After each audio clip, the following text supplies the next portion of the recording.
Welcome to the real episode 7 of The Whole Shot. In this episode, Dusty and I get together. We talk a little bit about the night race that SEER Racing put on this past weekend called the Nightmare at Hale Mountain. Talk a little bit about how the lighting setups worked, how our bike setups worked, and just kind of generally shoot the shit about the race. So, as usual, thanks for checking us out. Do me a favor, hit that like, subscribe, notification icon down there if you're watching this on YouTube, or subscribe if you're listening to this on any of your favorite podcast platforms. And thanks for checking us out.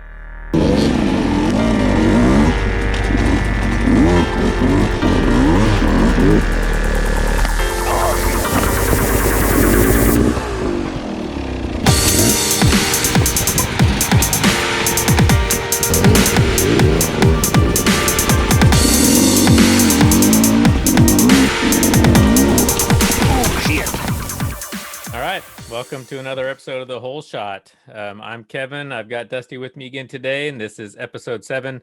This is kind of the Nightmare at Hale Mountain recap episode. So let's just dive right into it, I guess. So we just this past weekend, a few days ago, we went to the SEER Nightmare at Hale Mountain race in Newmarket, Alabama. It was a night race. We've had a couple days to recuperate. So now we'll just kind of recap our thoughts and stuff on this race. I haven't posted it yet, but I'm going to be posting kind of a pre-race talk that we had, not only Dusty and I, but our friend Andy, just talking about how we thought it was going to go. And so now we're going to follow it up here with how it really went. So let me start with Dusty. What did you think of the race? How was it for you? Overall, the concept was cool. It was really cool. Getting a race at night, in that type of setting, that type of conditions, ended up being really cool. It was different than what I thought it was going to be. Light really wasn't an issue, I don't think, for any of us. I think all of us, pretty much everybody out there, could see pretty well, regardless of the setup. But yeah, it was a really cool place, really cool, gnarly track. It was a lot of fun. A lot of challenging stuff that was just kind of out in the middle of nowhere. That would just kind of, you'd ride some of the single track and then you'd ride up to this 2.5, 3 foot ledge and you're like, oh, thanks. Yeah. So let's talk about the lights just a little bit before we get into the track. So I know we had a lot of back and forth with what we were using and how long they were going to have to last and all this. And so I used, I had an Oxbow that I ended up not using, and I bought 2 of these, I don't remember what they're called, Ironman, whatever setups from Task Racing. Yeah. So I had 2 lights, one on each side of the helmet. Because once I got one, they were super bright. And so I got 2, and I got extra batteries because I was afraid that they weren't going to last long enough. So they last 2 hours. But like you said, what I found was I didn't need the lights for the first hour and a half, maybe, of the race. It's a while. Yeah, it was probably, I bet you, almost an hour and a half before I actually really needed it. Yeah. Like you could have ridden from you probably almost could have ridden for 2 hours. Yeah. And been able to see, not necessarily seen great, but still been able to make it out. There was a period there for a while where I was just trying to be conservative and I wasn't turning the lights on because I just wanted to make sure I had plenty of battery, so I didn't use them. And in hindsight, I could have turned them on a lot earlier. I mean, I didn't need it, but it would have maybe been helpful. So the Task ones worked out really well. I mean, they were super, super bright, like actually extremely fun. And I'm now trying to find ways to go do some more of that night riding stuff because plus I have the investment now. I got to do it to make it worthwhile. But so you had the Oxbow, so did that work out okay? I mean, it sounds like it. Yeah, it worked out all right. I ended up running, my headlights hardwired to my stator, which that was kind of a mistake to start with it on. I'll talk about that in a minute. But that's a Cyclops 10 LED bulb. And then the Oxbow helmet light, the Voyager. I ran it until we got through Nightmare Mountain or Nightmare Creek. So that was probably about 2 hours in by the time both of us go on, maybe not that far, but it was a good ways in. And I ran with just the helmet light for a while. The video that I posted on my Facebook page, I hadn't even plugged in I had to unplug the headlight and just ran it up through that creek. And when I got through that creek, I finally plugged it back in because it was starting to really get dark. I really don't think the headlight was doing anything for me on mine. I mean, I left it on because I can't turn it off, but I don't think it Yeah, did yours much. has I think yours is, I don't know, it's just something to do with the angle on It's yours. something weird. It's worthless. Even Because with the mine's, even with that huh? Cyclops, it's worthless. I mean, mine points down. It's not great, but it does give me some light on the ground in comparison to yours, which looked terrible. Yeah, it's brutal.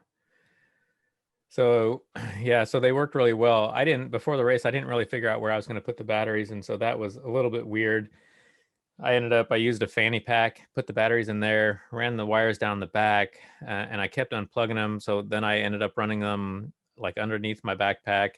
But still, at least once during the race, not only did I disconnect that because I yanked on it, but I don't remember where I was, but I knocked one of the lights off of my helmet. You know, they're on there with Velcro.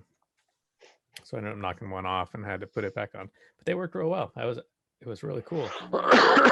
Yeah, I just strapped, we got to the line and I forgot, and it was like a mile ride to the pits. And I forgot the extension that I needed to shove my battery pack into my bag. So I just ended up strapping it to my shoulder strap, and that actually worked out really well. I didn't even notice it was there, Yeah. and it just plugged it in right there. So it worked out pretty well. Yeah, mine was fine too. I got to figure something out to just keep the wires together, I think, for the next time, so they're not everywhere. But yeah, that's cool. So lights worked really well. Sounds like brand didn't really matter, although I will tell you mine is like the burning death of two suns on top of your helmet. They were so bright. So lights worked well. So how about the start? The start of this race was a Le Mans start. I know we've done at least one race together where it was a Le Mans start, or at Yeah, least for one of us, it was a team race. it was you. It was me. So I thought that was kind of neat. These guys, man, they start right on time. Like it hit 6 o'clock, and I looked up, and people were running to their bikes and taking off from the line. Yeah, And I it, didn't have my helmet. I didn't have my helmet on. I didn't have any of my gear because I stripped down, take all my gear off, and I didn't have anything on. And next thing I know, I mean, thankfully we've got like 4 or 5 minutes before we take off. yeah, So like pros were going, and I was like, oh, like I was surprised we didn't at least get like a hey, right. Walking like a around and say, five "Hey, minute we're gonna start." 5 minute warning, or hey, you got like 2 minutes, we're gonna run this thing or Yeah, whatever. yeah. I look up, it's like, "Oh shit! I guess we're racing now. I better Yeah, get our stuff on." yeah, that was interesting. But yeah, the 1 month start was cool. I ran to the wrong side of my bike because another dude ran in front of me, Oh man, and then my bike didn't want to start, so that just made it even more enjoyable. I was dead last off the line, but uh, yeah, it was interesting. I thought we were gonna do like a decent actual run, not like a line to line. 10 feet. Yeah, Yeah, it wasn't much of a starting, jump, but yeah, it was still cool. yeah. It was cool. Something different. Yeah, and I got to the bike pretty quick as a 50-year-old guy can get to a bike, and it started up pretty decent. I got a pretty decent start. I mean, I was only 3, 4, 5 bikes back. So I got a decent start, but then you do the little chicane or whatever, and then you hit that downhill creek bed, and just the position I was in, I got forced to the right side of that thing and just got into a really crappy line. And I think that's where all my woes started because I don't know if you remember, there was a huge log running straight down that thing on the right, and somehow I got on the right side of that thing and just tangled up in that, and then everyone started passing me. So, but yeah, it was a pretty cool start. Um, so yeah, so back to the track itself. You were talking about some of the stuff, the single track and some of the cliffs and stuff. Like what were some of the features that you enjoyed or didn't enjoy? I actually enjoyed most of the rock stuff. That was kind of cool. There was one. There was what? It was actually two sections where it was just elevated, exposed. I'm assuming it was limestone. Um, from way back in the day, and you'd just be riding along, and all of a sudden you come up this little section, and you're looking at like a 3.5 foot rock ledge. It was nothing super gnarly. I think everybody cleared it without any problems, but it stopped you. It made you actually go and ride technical for a minute, Yeah. and it was different. And then we had some sections where we had to weave through some of those types of rocks, and that was cool too. There was a lot of cool stuff at that property. Yeah, there was. So I remember the vertical rock face. I don't know how tall it was, 2 or 3 feet or something. And it was, I don't know, I cleaned it on the first lap. And then the second lap, it was dug out and I was tired and I did struggle there. I ended up kind of doing this weird popping up on that rock to the left, down into the in between the rocks and then up again. But man, I was so tired. And then what else? So there were a lot of spots like that. Like you were talking about those huge rock gardens. We don't have rocks like that here, but where it's like there's not even enough room to squeeze the bike through, and you're just scraping going through. And I'm sure that's where I bent up my brake pedal. But those were cool. I mean, it's cool getting through there. One other cool section I thought was where you dip down into that really slick creek. You Oh know, yeah, and the one that had the off-camber entrance. yeah, off-camera entrance. Yeah. Like the first lap through, I mean, I looked at it and I saw guys down and I knew it was slick. And so I kind of approached it slowly and I still ended up sliding the bike down in the water. It was really slick right there. And then I thought going up, because it's like we have that kind of step shale and that's what it looked like. And I thought that was going to be slick, but there was actually better traction once you got up past Yeah, the it was entrance really there. good traction up there. I was Yeah. surprised how good the traction was up there. Yeah. So that was cool. There's that one long kind of hill climb right after that checkpoint. That was pretty cool. No, anything else super hard? A lot of log crossings. Only I think one of them that I can think of that was kind of difficult. It was sort of elevated, right? Yeah, Going right into that creek. yeah. It had a little kicker right before it, and then you had to dip down right after it. Mm-hmm. But cool course, so rocky. Traction was good.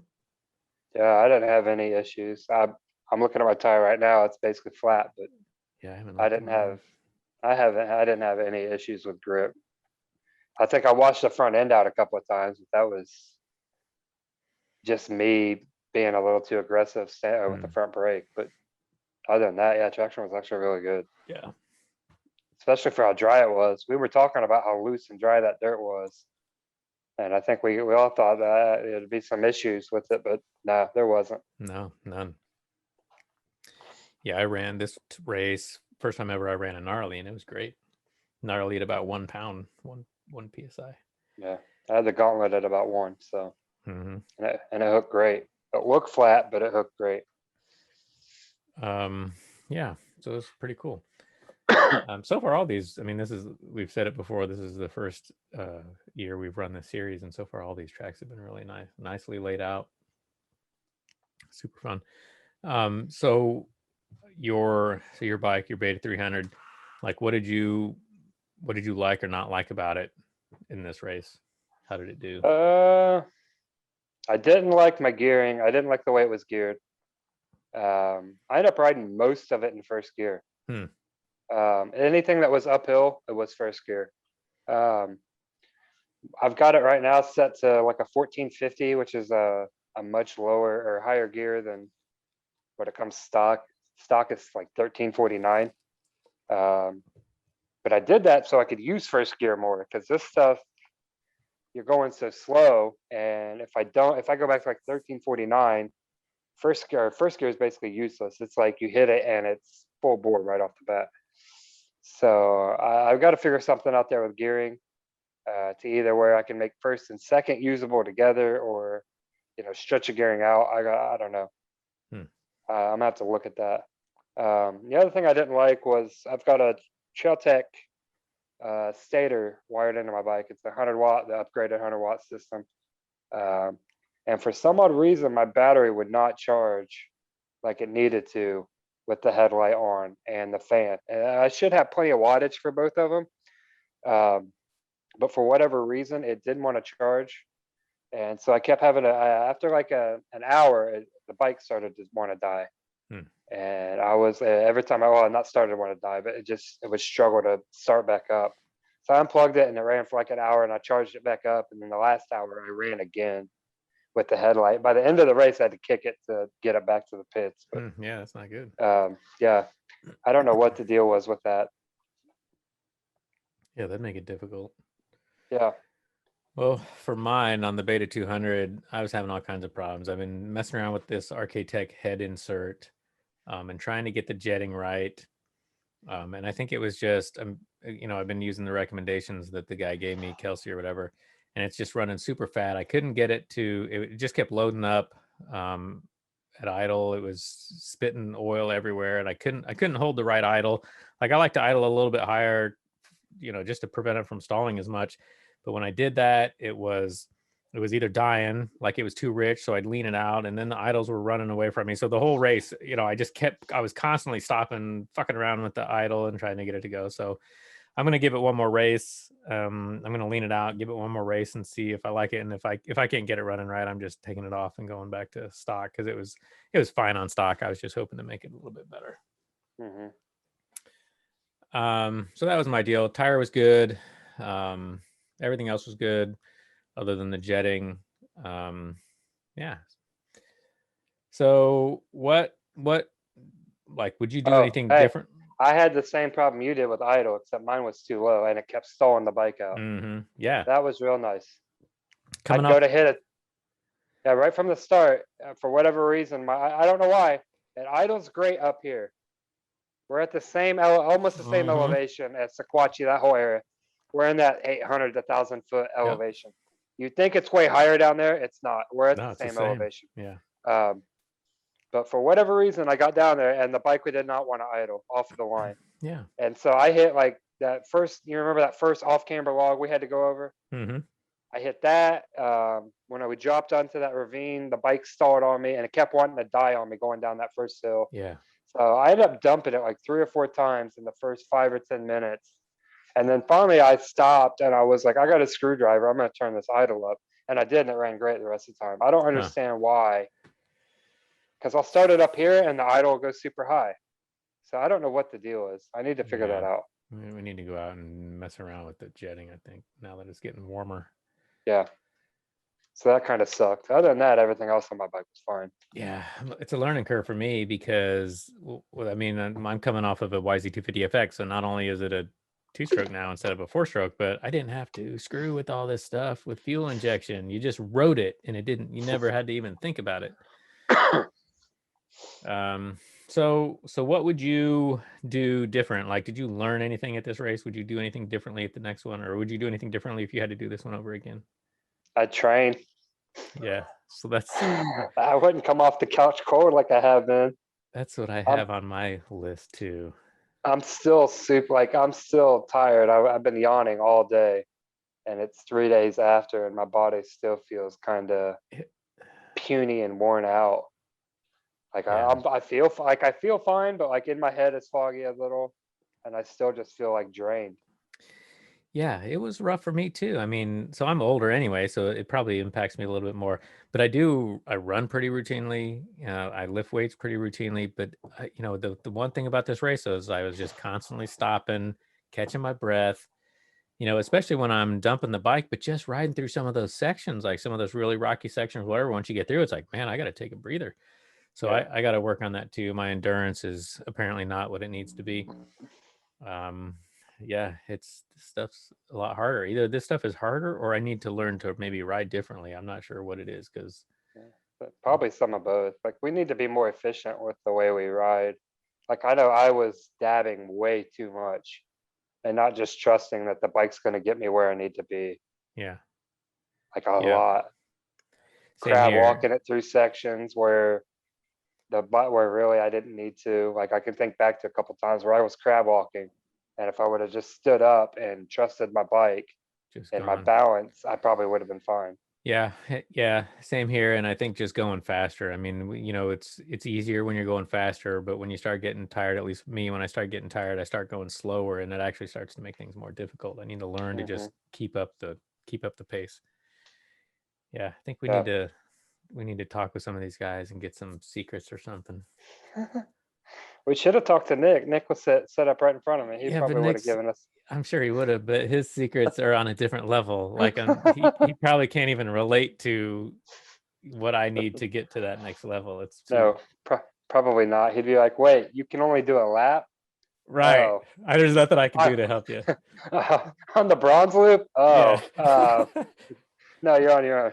No, we need to talk to like the guys that are getting top 5 bronze and silver, which are very similar, I think. I'm not sure what the difference is. I'm feeling like we're in the wrong class. Yeah. Because we're consistently pulling in the bottom 5 to 10 of all Mhm. riders. So, but on the bright side, there's nowhere to go but up from here. Like there's not, there's no real way that we can do worse at this point. So No. Well, I expected this year to be hard, and I expected to learn yeah, like the first year of XC, like that was a right. struggle. Yeah, And I expected switching disciplines that there would be a huge learning curve. And there has been. There's been a huge learning curve. Like the XC racing, you might have like what, one technical section in an 8 mile, 9 mile loop, right. You maybe. can't get this kind of stuff doing cross country around here. It's just No. not there. The best we And can then do is go to like a Hatfield McCoy or something like that, or saddleback and just ride or saddleback Saddleback. Yeah. over and over and over. No, this is good because going to different places. I mean, I know I'm not going to do well at any of these races, but we're going to different places. The tracks are different, the obstacles are different, and so there are opportunities to learn, I think, and improve every time we go to one of these. So, Yeah, for sure. um, what else? I had something on the tip of my tongue. Oh, the timing was great. It was so nice to go out to this one because they started it Saturday at 6 p.m. or whatever. So we got out there really late Friday, got to sleep in on Saturday, hang out around, the course and whatever. Took the mountain bikes out and actually walked some of the Yeah, course. that was super helpful. I mean, we went out and we walked some lines and we're like, oh, that's a good line. That's a good line. That's not a good line. And I didn't remember it once we got to the race, but just having walked through there and seen what the train was like was super helpful. So that was cool. Yeah, it was a lot nicer than rolling in Friday night at midnight and then lining Yeah, up at it 10 was o'clock the Saturday next morning. morning and Yep. just going. Yeah. Yeah, so that was cool. Yeah. Anything else about this race? I don't know. Can name Not one. really. Yeah, so it went well. We were hoping to have Andy on this episode, but he couldn't make it. I know he had he didn't do it as well as he wanted to or as well as he normally does. So it would have been interesting to get his perspective on how the whole thing went. But we've got another race coming up here in what, 3 or 4 weeks? 4 weeks. 4 weeks. So the next one is a GPS race. I don't remember the name of it.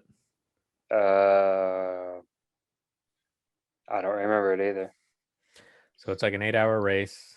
They're apparently going to give us the track about a week before. Yeah. Right. And you can Yeah. load it up and you got to follow the course. You got to follow the course. And then I think there are some parts where you just go from waypoint to waypoint or something like that. But Yeah. I think they're gonna do like one or two. I think they're gonna do at least one, but maybe two free ride sections where you can map out your own trail or, pull up a topo map and kind just of got to get from point A to guess where point you're B. gonna go.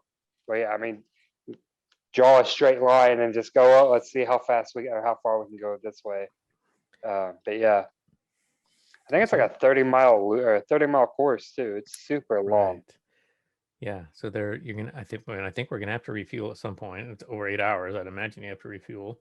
You got to take your own food if you want to eat during that period, which is probably a good idea. So that'll be interesting and fun. And you're pretty much set up, right? You're ready to go for that for the most part, equipment wise. Yeah, for the most part.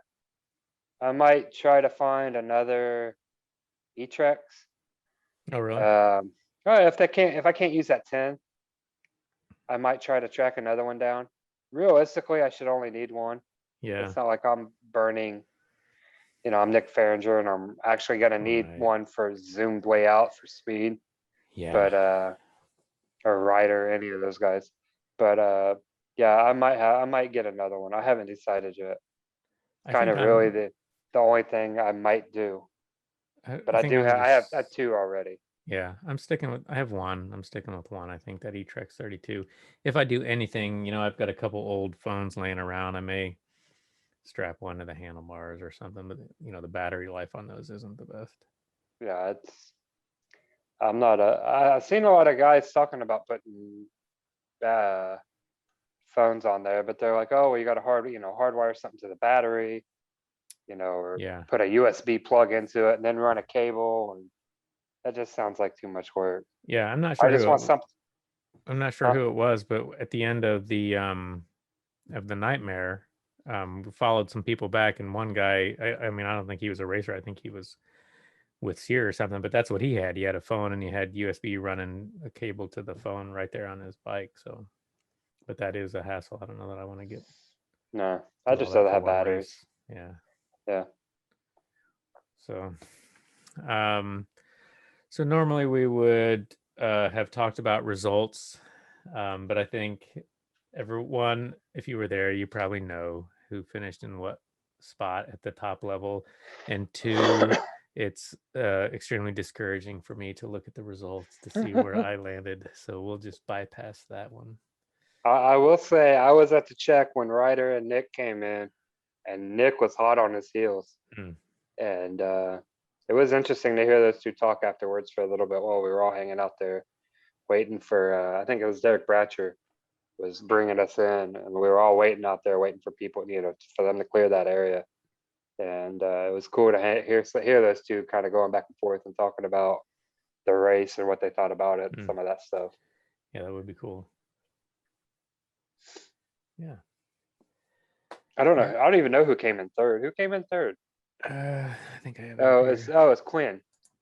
Quinn came in third. Yeah, Quinn Wenzel, and then Jeremiah Burkhart was right after him. Yeah, where was Ashburn? He must have not wanted to race at night. Yeah, I don't even see him on here. Yeah, he's not on there. Billy Myers was in 6th. Jojo Toole, who I met at this race, cool guy. He came in 8th. Drew Kirby 9th. Yeah. Will Preston 17th. Spencer Ricketts 19th. That's cool. Spencer was having a rough go of it too. Yep, I saw him. He was apparently losing his chain a bunch because I saw him when we went through that one rock garden or whatever. Yeah, he was right in my line. That's how you got back away from me, because I caught back up to you right there. Yeah. And I took his line. Luckily, when I went through, he was stuck there and there was another guy in front of me, and I just kind of followed him, through that secondary line. So yeah, I didn't see that left line until I got past it, and I was like, oh, that's nice. Yeah. I can't pivot turn that well. I'm just gonna go wait on Spencer to clear. I couldn't either. There was a little bit of getting off the bike and swinging the rear around and fitting it into the cracks, but worked out. All right, cool. Anything else? Final parting thoughts? Still having fun?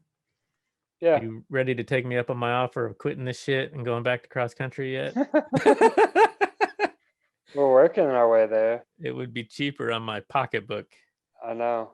I don't even know if I might have been, I think I might have damaged my pipe. Oh my God. But other than that, I don't think I broke anything else. And I think I can fix my pipe. I'm looking at it. I think I can fix it. I bounced my pipe off multiple rocks. I mean, I haven't even cleaned the bike, but I do know that I flattened it all across the bottom. I bent my brake pedal at the previous race and kind of bent it back into shape for this one, and now it doesn't even resemble a brake pedal, so it's getting replaced. Is that all I broke? I think that's all I broke, other than lots of scratches and scrapes. And yeah, I dropped it on rock. Well, anytime you dropped it there, you were dropping it was on all rock. Everything was rock. It didn't matter. You could be on single track and you would drop it and it would hit rock. Yeah. So I scratched up by the upper tubes on my forks, like below the handlebars, in a spot where you would never think that you could ever scratch it. Oh, I've got dings and scratches all over it from where there was just so much rock. It was great. It was amazing. It was phenomenal. I love spending all kinds of money. Yeah. All right. Well, so let's wrap it up. I will mention we met Lynn Schultz. He did 10th and bronze this time, but we met him out there. He seems like a cool guy. I think maybe if we can, next time we go out, we'll try to grab a guy or two like Len or Tim Sizemore or one of these other guys that run our class, and just talk to them, because I would like to talk to some of these guys that do well in here and just kind of get some of their. Yeah, Lynn was he was up there on the first lap, or the first check, and then he fell off. And he might have had an issue. I didn't see him or talk to him, but I briefly was looking through results. I thought he was top 5 at the first check. No, shows him as 10th in the first lap, dropped down to 8th, and then came up to 8th, and then dropped back to 12th, 11th, and then pulled off the 10th. Yeah. But I No, I was think we wrong. were talking to him. I think he did pretty well at the previous couple races. Yeah. So Tim Sizemore, who I've talked to a little bit, and I would like to get on this. He pulled off a 5th place, so he did really good. And then I think if everyone knows Chris Evans, he got 1st in bronze, so that's pretty sweet. But yeah, we'll try to get some of those guys on. I think that'd be cool. Get some different perspectives here of some guys that actually know how to ride this shit, not just us. All right, man. Well, let's wrap it up here.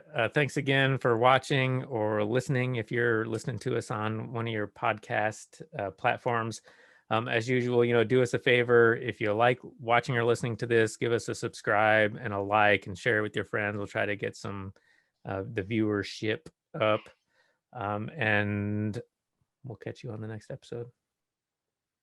See ya.